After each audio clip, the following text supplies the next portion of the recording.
Today I'm going to be showing you how and why I painted this llama in acrylics.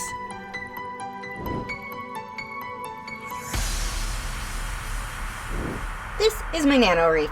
If you follow me on social media, I'm sure you've seen this before. It actually is relevant to today's llama painting, believe it or not. If you're not interested in this story, just skip ahead to the painting portion.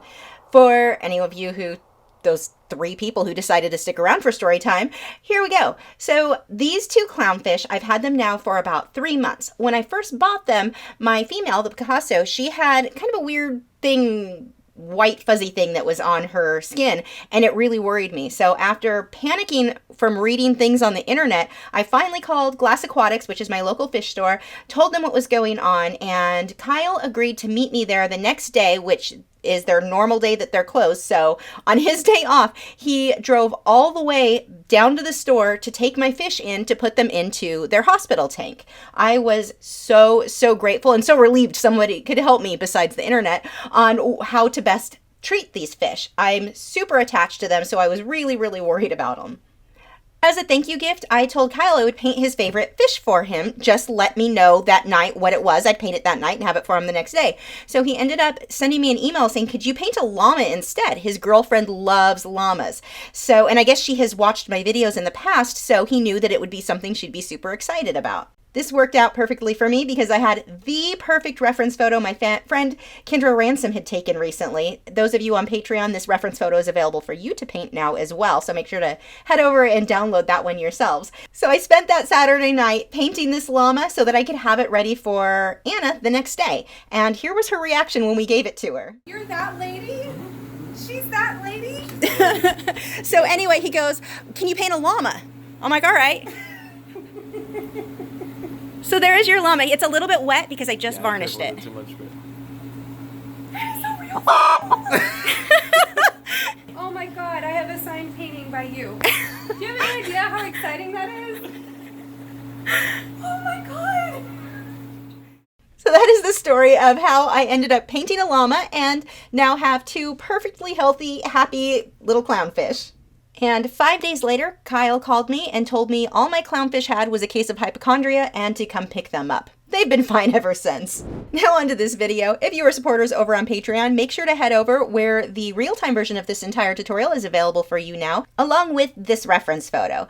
If you are unfamiliar with Patreon, for as little as $4 a month, you get access to all of my longer 1 to 2, sometimes 3-hour tutorials. I have over 150 available for you to watch immediately when you sign up, and then I upload a new one every single week. If you head over to my Patreon library, I have a free 2-hour-long colored pencil demonstration, so you can watch that now to see if Patreon is going to be a fit for you. And I will have that link in the video description. For this one, I started by painting my canvas a medium gray, just titanium white and black mixed together, and I went a bit lighter so than what I want my end result to be, so that when I airbrush my black paint on top of it and do the edges around, that little bit of this lighter gray is going to show through. Using my Grex airbrush with a 0.3 needle for just airbrushing straight black paint here. Now I'm not going to go super heavy. I'll put a light layer and I'm going to lift it and check to see if it's as dark as I want. Nope, gonna add some more. Now if you don't have an airbrush, you can get a very similar effect using stencils by just the sponge effect, dabbing paint with a paintbrush or a sponge over the stencil to get that look. It's not going to be exactly the same, but you can get very similar. This is going to have a softer feel to it. So there is my print. Now I'm going to go around the edges and really darken this up. I want the canvas to be very dark. I want just a hint of this pattern in the background. Don't want it to be super strong. Again, just using straight black here with the airbrush paint. I'm going to leave it lightest in the center. Now once that's done, I use a white charcoal pencil to draw my llama onto the canvas. And I'm using this one is by Loew-Cornell, that paintbrush, and it's their rake brush. So with one brush stroke, depending on how I hold it, I can get several brush strokes all at once. So it saves me a bit of time. If I add more pressure, it just works as a filbert, as you're seeing me use here. And see where I push really light, I'm able to get a whole bunch of brush strokes, which gives me that nice fluffy look. So I'm going to start by just blocking in where my lights and darks are going to go. I'm not worrying too much about details here, but I've got to get the light in now to go ahead and cover that pattern in the background.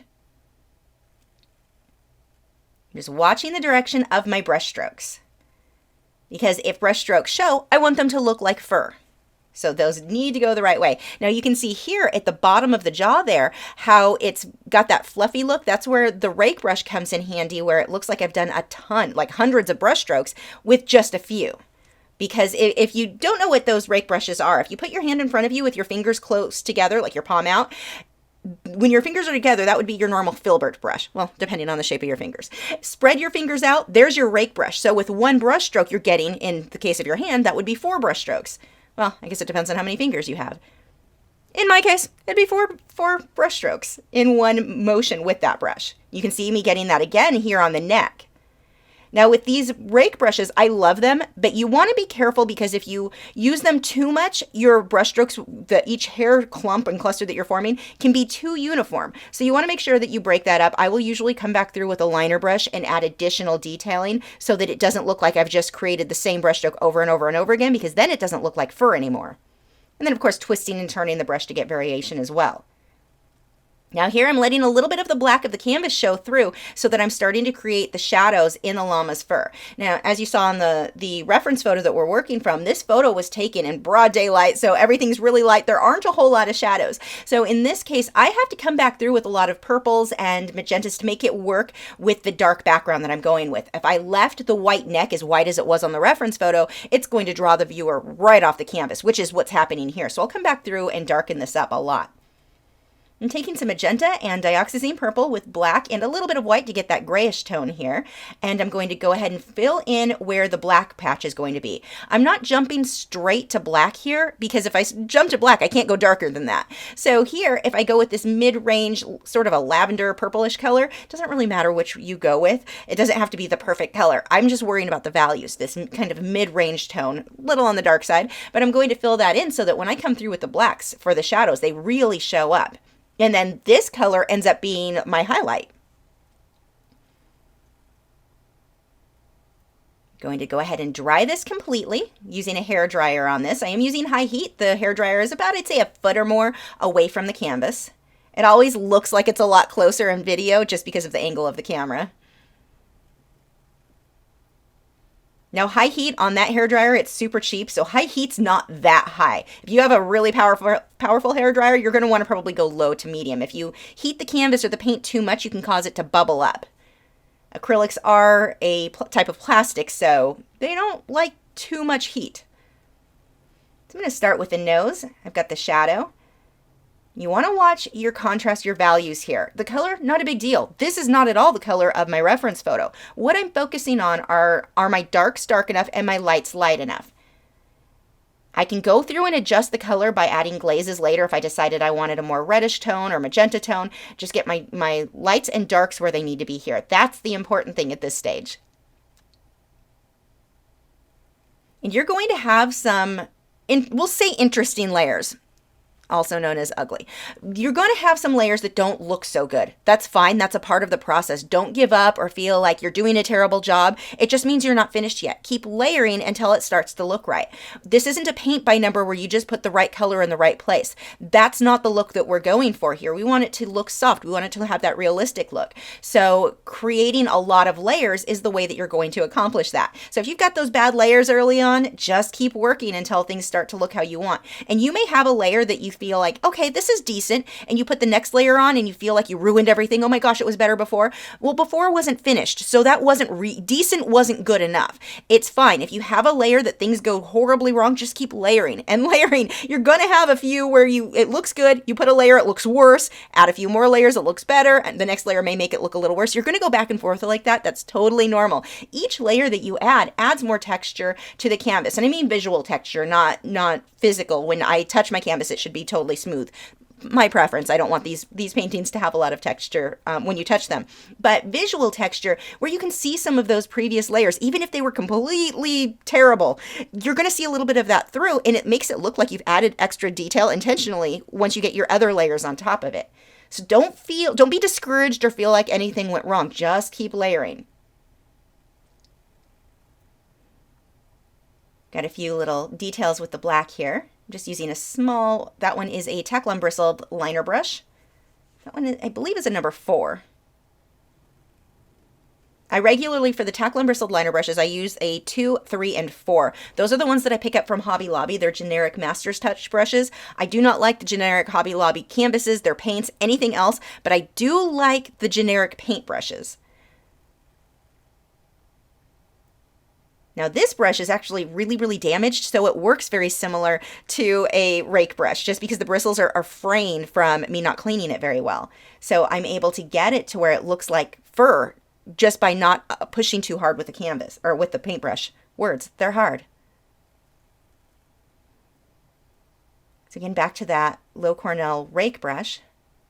And I like the Filbert rake brushes usually more than the flat. The flat are harder to get variation in the brush stroke to make it look natural. You tend to end up with something that's a little bit too uniform, at least in my experience. I've had better luck with the Filberts where the tips are somewhat rounded. And I'll put a link to in the description of the supplies that I'm using.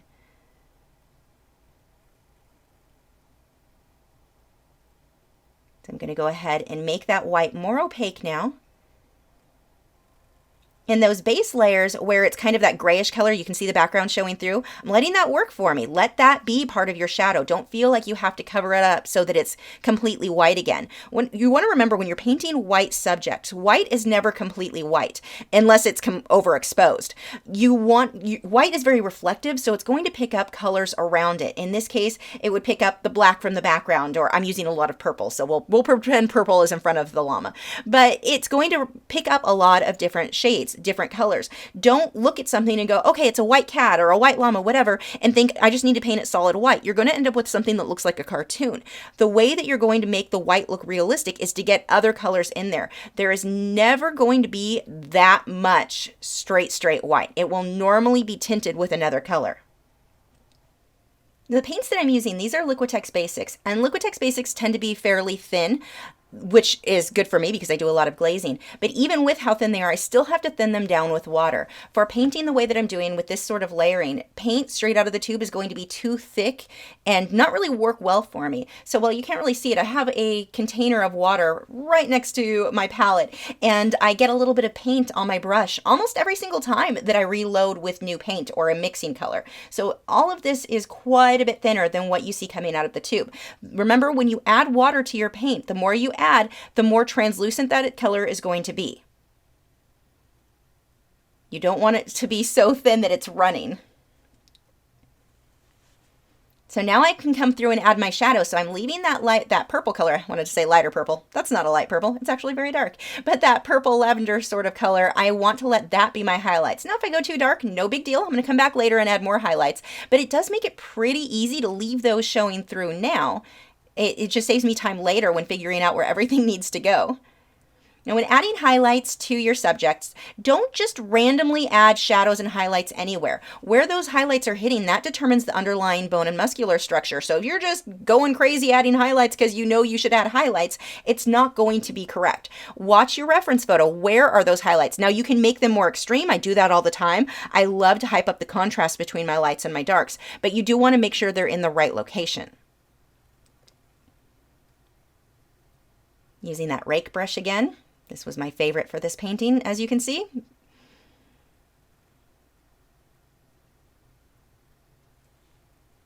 The rake brushes can be a little bit hard to get used to. This one is a tack-on bristled rake brush, especially when they're brand new. So the bristles are a little bit softer.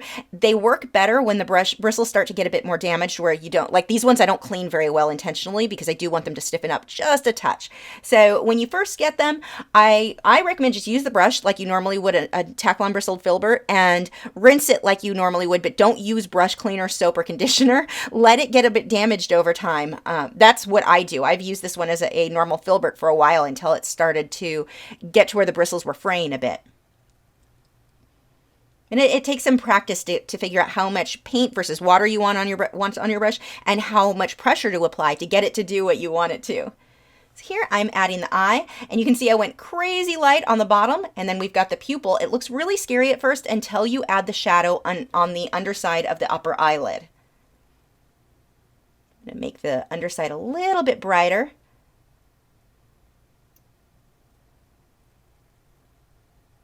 And as I add a highlight here, I can use a clean brush with just a touch of water, so barely damp at all, and smudge that color around to get blending. So that's where I'm blending wet paint into a dry area.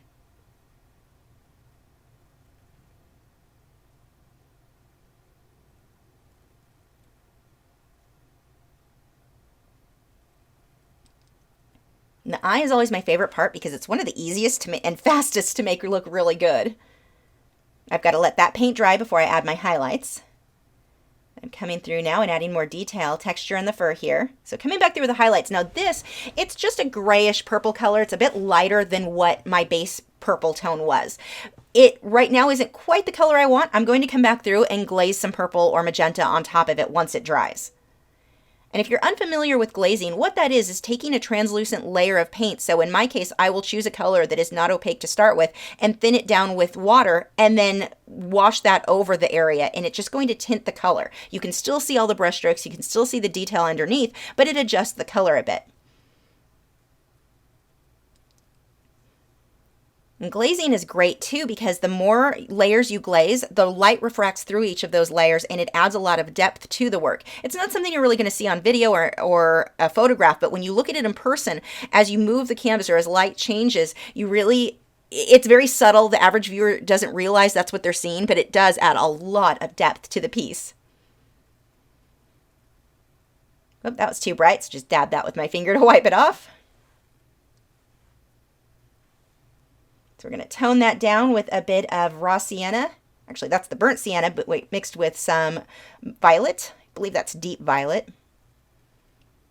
It gives me this sort of neutral purpley brown tone. That's a technical term for you, but it gives me this really nice soft tone because that raw sienna is sort of a yellowish tone, whereas the violet sort of purplish. So they are fairly complementary when you talk about the color wheel, or they would be considered somewhat complementary. So they are neutralizing each other a bit, giving you a brown tone, but a really nice, rich, warm brown versus just grabbing a straight brown color out of the tube. Coming back through, adding some more fur, the highlights there. Now I'm being a bit more controlled over where each of the clumps and clusters are. I am working with what I already had there, but I'm pulling extra highlights, and I don't have to completely cover all of my previous layers. I want those to show through. Let those early layers work for you. And I twist and turn this brush, so if I turn it to the side, I can get really thin lines, almost as thin as a liner brush. If I hold it to the other side or slightly tilted the other direction, I'm going to get a nice thick brush stroke. So you can use one brush to get a lot of different effects just based on how you're holding it. And that's going to come with time and practice. The more you paint, the more you're going to get the hang of using these brushes and manipulating one brush into working for you like 5 different brushes would. But that comes with practice. There's no formula I can give you or anything like that other than paint more.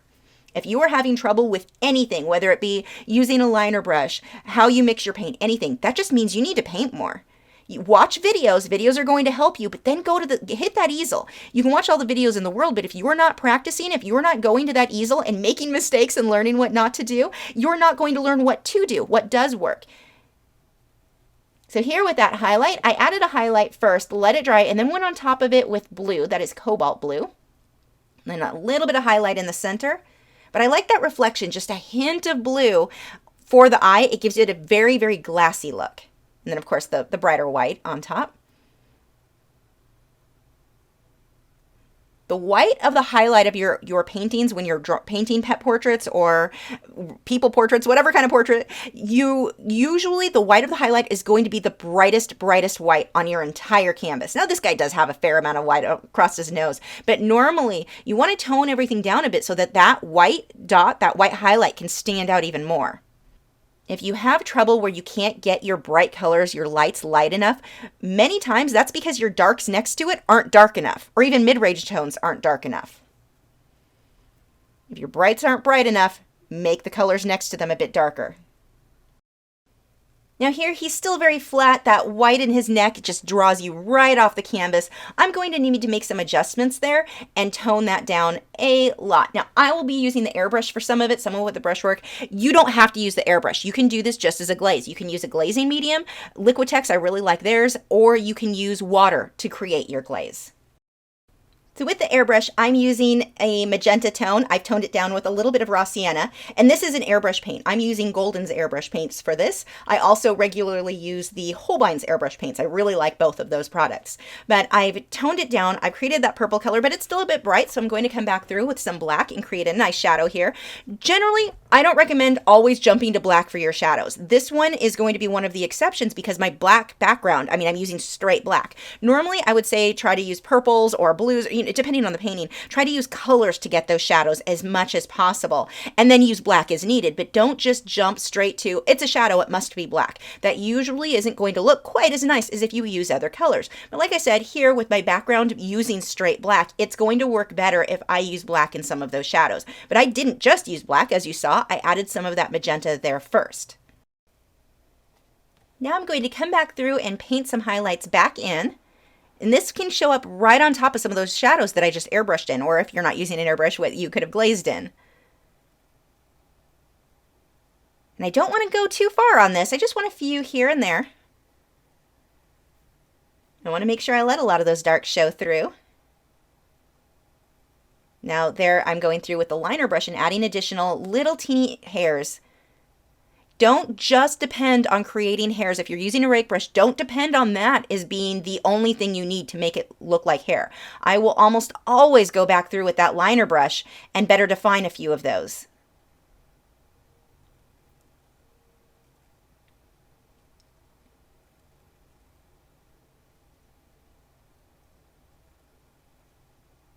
Remember, with a liner brush, the harder you push, which is true with any brush, but the harder you push, the thicker your liner is going to be. If you use a really light hand, just barely let those bristles touch the canvas, that's going to give you those thin lines. And if you've not already seen it, make sure to check out my video showing you how to use a liner brush better. I know that was a huge challenge for me when I started painting. I didn't understand how to load the brush or how to use it, and I couldn't get it to make the thin lines. So make sure to check out that video. I'll have a card pop up, so that will be much more helpful than me just telling you how to use it. Few last details there with those shadows. And you can see now why it was so important to layer the way that we did in order to create these lights and darks, to create depth so he didn't just look like flat white, flat black. You want to get those shadows in there. Really watch your reference photo.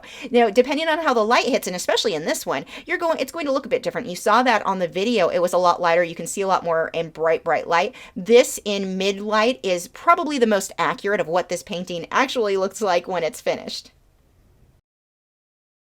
If you have not already, make sure you subscribe. Next week, I'm going to be doing a demonstration of my betta fish in oil paint. I'm also going to be telling you the story of how I got this betta fish and got to meet Simply Betta here on YouTube. My very first freshwater fish, and I decided to go all out with a planted aquarium. I do not regret this.